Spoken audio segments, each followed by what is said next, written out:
जय माँ कामाख्या, हर हर महादेव। कर्क राशि यह केवल एक राशि नहीं है, यह एक संवेदनशील हृदय की यात्रा है।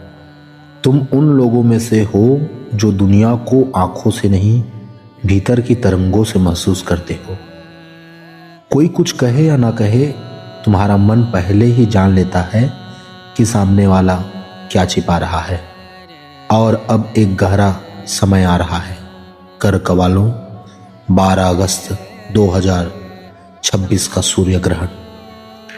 सूर्य द्वितीय भाव में प्रवेश कर रहा है, राहु अष्टम भाव में बैठा है, केतु भी आपके दूसरे भाव में छाया को छू रहा है। यह ग्रहण केवल आकाश में नहीं लगेगा, यह तुम्हारी वाणी, धन, परिवार, आत्मसम्मान और भीतर छिपे भय पर भी लगेगा। आज हम शुभ अशुभ नहीं बल्कि उस चेतना की बात करेंगे जो इस ग्रहण से जाग सकती है। सबसे पहले समझो द्वितीय भाव क्या है। यह केवल पैसा नहीं है, यह तुम्हारी वाणी है, तुम्हारा परिवार है, तुम्हारा संग्रह है इकट्ठा करना, और तुम्हारा स्वाभिमान भी है। सब है जिसे तुम मेरा कहते हो। यह जब सूर्य आएगा तो मन कहेगा, क्या मुझे पहचाना जाए, मुझे पहचान करके मेरी बात सुनी जाए, मेरा सम्मान हो। लेकिन उसी समय केतु की छाया कहती है, जिसे तुम अपना समझ रहे हो वह स्थायी नहीं है। यही संघर्ष पैदा होगा। एक तरफ अहंकार, दूसरी तरफ वैराग्य, एक तरफ पकड़, दूसरी तरफ छोड़ना। और कर्क राशि का मन इन दोनों के बीच झूले की तरह हिल सकता है। कर्क राशि वालों, अब राहु की बात करें। राहु अष्टम भाव में है। अष्टम भाव रहस्य का घर है। अचानक घटनाएं, मानसिक परिवर्तन, स्वास्थ्य की चेतावनी, पुराने कर्मों का जागरण और भीतर दबे हुए डर। मनुष्य बाहर से नहीं टूटता कर्क राशि वालों, वह भीतर छिपे भय से टूटता है। यह ग्रहण उसी भय को ऊपर ला सकता है। कुछ कर्क राशि वालों को अचानक बेचैनी महसूस होगी, कुछ को पेट, गैस, एसिडिटी, नींद या तनाव से जुड़ी समस्या बढ़ सकती है। कुछ लोग बिना कारण भविष्य की चिंता करेंगे और कुछ लोग अचानक पुराने रिश्तों और पुराने दर्द या पुराने अपमान को याद करने लगेंगे। डरो मत, यह विनाश नहीं है, यह भीतर जमा अंधकार का सताह है केवल। अब सबसे महत्वपूर्ण प्रश्न, 12 अगस्त का सूर्य ग्रहण कर्क राशि को क्या लाभ देगा? गहरा लाभ देगा, बहुत गहरा। लेकिन यह लाभ बाहर नहीं, भीतर से शुरू होगा। पहला लाभ, झूठी अपेक्षाओं का टूटना। तुम जिन लोगों से बहुत उम्मीद लगाए बैठे थे, उनके बारे में सच्चाई स्पष्ट हो सकती है। दूसरा लाभ, धन के प्रति नई समझ। अचानक तुम्हें महसूस होगा कि पैसा केवल कमाने की चीज नहीं, बचाने और सही दिशा में लगाने की चीज है। तीसरा लाभ, अंतर्ज्ञान का जागरण। कर्क राशि पहले से ही चंद्र प्रधान है। चंद्र के समय तुम्हारी भीतर की आवाज बहुत प्रबल हो सकती है। यदि तुम शांत बैठो तो कई प्रश्नों के उत्तर बिना किसी ज्योतिषी के भीतर से आने लगेंगे। चौथा लाभ, आध्यात्मिक मोड़। कुछ लोगों को मंत्र, ध्यान, देवी उपासना, शिव साधना या मौन की ओर आकर्षण बढ़ेगा। यह साधारण नहीं है। राहु अष्टम में अक्सर व्यक्ति को रहस्य और अध्यात्म की ओर ढकेलता है।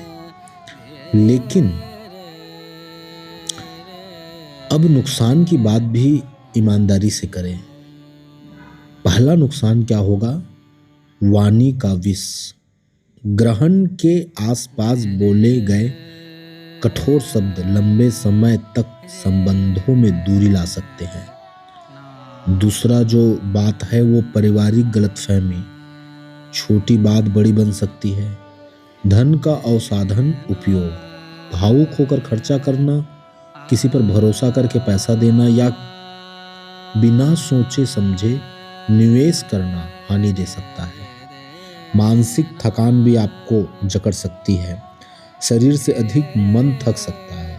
याद रखो, कर्क राशि की सबसे बड़ी बीमारी अक्सर शरीर नहीं, भावनाओं का बोझ होता है। अब मैं तुम्हें ग्रहण का एक गहरा रहस्य बताता हूँ। सूर्य ग्रहण का अर्थ है प्रकाश पर छाया। छाया केवल उसी पर पड़ती है जिसमें प्रकाश हो। यदि तुम्हारे जीवन में यह ग्रहण तीव्र असर ला रहा है तो इसका अर्थ है कि तुम्हारे भीतर ऊर्जा है, संभावना है, जागरण की क्षमता है। जो लोग पूरी तरह सोए हुए हैं उन्हें ग्रहण केवल खगोलीय घटना लगता है। जो जागने लगे हैं उनके लिए यह भीतर की क्रांति बन सकता है।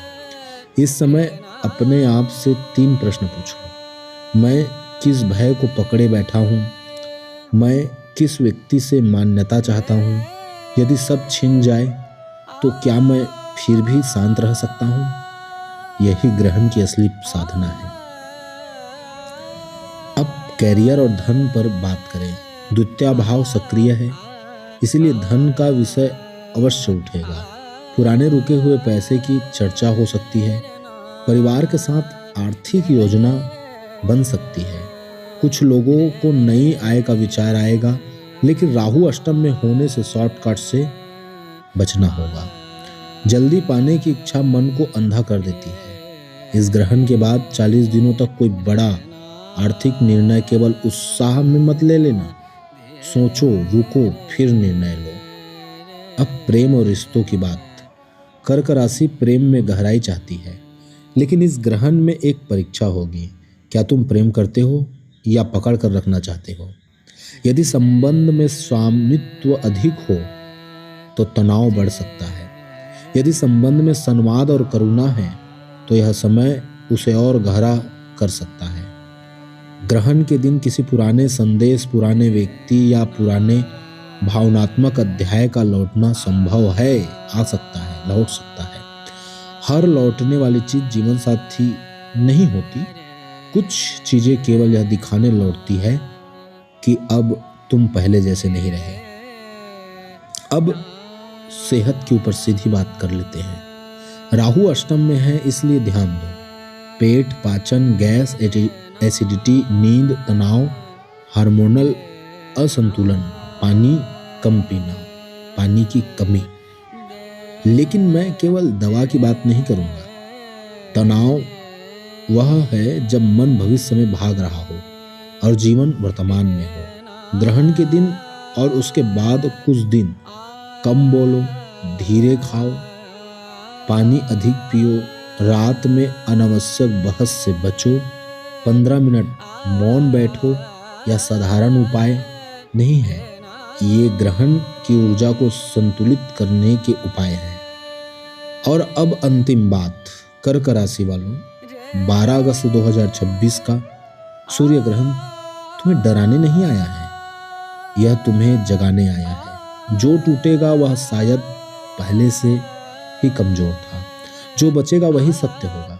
धन बदलेगा, रिश्ते बदलेंगे, सोच बदलेगी। लेकिन यदि इस ग्रहण के बाद तुम्हारी चेतना थोड़ी भी गहरी हो गई तो समझना कि ग्रहण शुभ था। अंधेरा शत्रु नहीं है।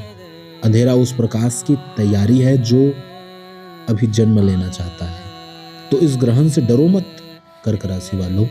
इसे देखो, इसे महसूस करो और अपने भीतर उतर जाओ, क्योंकि कर्क राशि के लिए यह समय केवल भविष्य जानने का नहीं, स्वयं को जानने का है।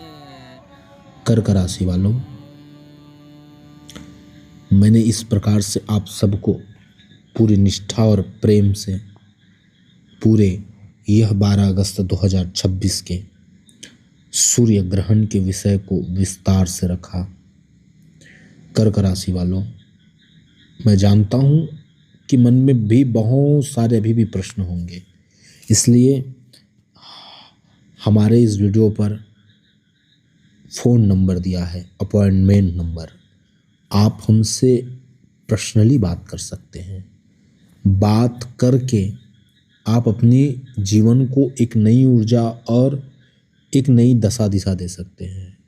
अपना स्वयं का कुंडली विश्लेषण करवा सकते हैं ताकि आप बहुत गहराई से जान सको कि हमारे जीवन में क्या घट सकता है और किन चीज़ों से बचे, और जो समस्याएं हैं उस समस्याओं का सटीक समाधान क्या है। ये केवल और केवल आपके चाहने से होगा। इसलिए कर्क राशि वालों, मैं आप सबसे एक और महत्वपूर्ण बात कहना चाहता हूँ। वो महत्वपूर्ण बात ये है कि हम ज्योतिषीय विश्लेषण तो करते हैं, साथ ही साथ माँ कामाख्या के कृपा पात्र होने के कारण, भगवती के कृपा होने के कारण हम तंत्र का भी परामर्श करते हैं। तंत्र मंत्र से जुड़ी समस्याओं का भी परामर्श कर लोगों की सहायता करना हमारा धर्म समझते हैं और पुण्य सहयोग करते हैं। इसलिए आप इस नंबर पर हमें फ़ोन कर सकते हैं। जय माँ कामाख्या, हर हर महादेव।